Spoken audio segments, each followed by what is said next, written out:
Welcome to Advice of the Day with me, your host, Zakariya Westcott. We begin in the name of Allah. All praise is due to Him alone. May His peace and blessings be upon His noble Prophet, Prophet Muhammad, the last and final messenger. We're still discussing issues pertaining to forgiveness, leniency, spitefulness, and envy. It is not from envy that a person likes to exceed his fellows or counterparts by accomplishing something good that they have not yet accomplished.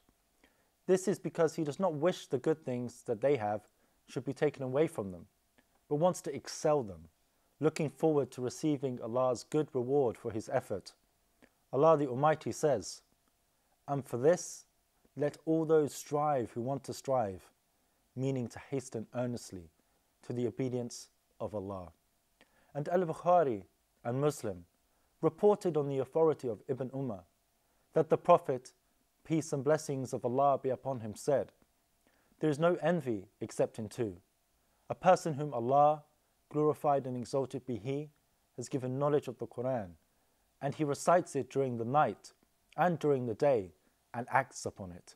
And a person whom Allah has given wealth, and he spends it in the cause of truth during the night and during the day."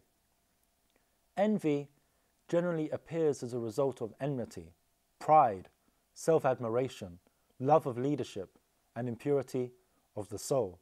However, enmity is the most serious one among these causes because it leads to spitefulness, and this in turn causes man to be thirsty for revenge and drives him to gloat over any calamity that may afflict his enemy, and of course grieve if his enemy receives any blessings. As for the relationship between pride and envy, it is when a person obtains some wealth or a high standing, cannot stand to hear of someone who has achieved more than him or who is greater than him.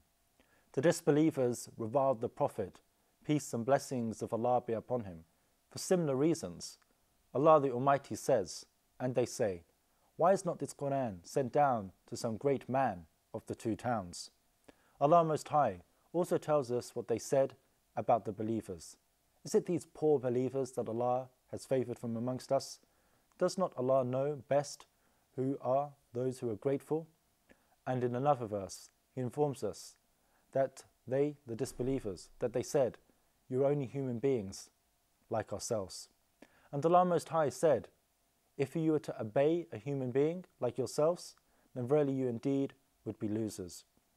The disbelievers did not like that the message should be delivered to a mere human being, just like themselves, so they envied Allah's messengers. That's all we have time for today, so we hope to see you next time. Until then, Assalamu alaikum wa rahmatullahi wa barakatuh.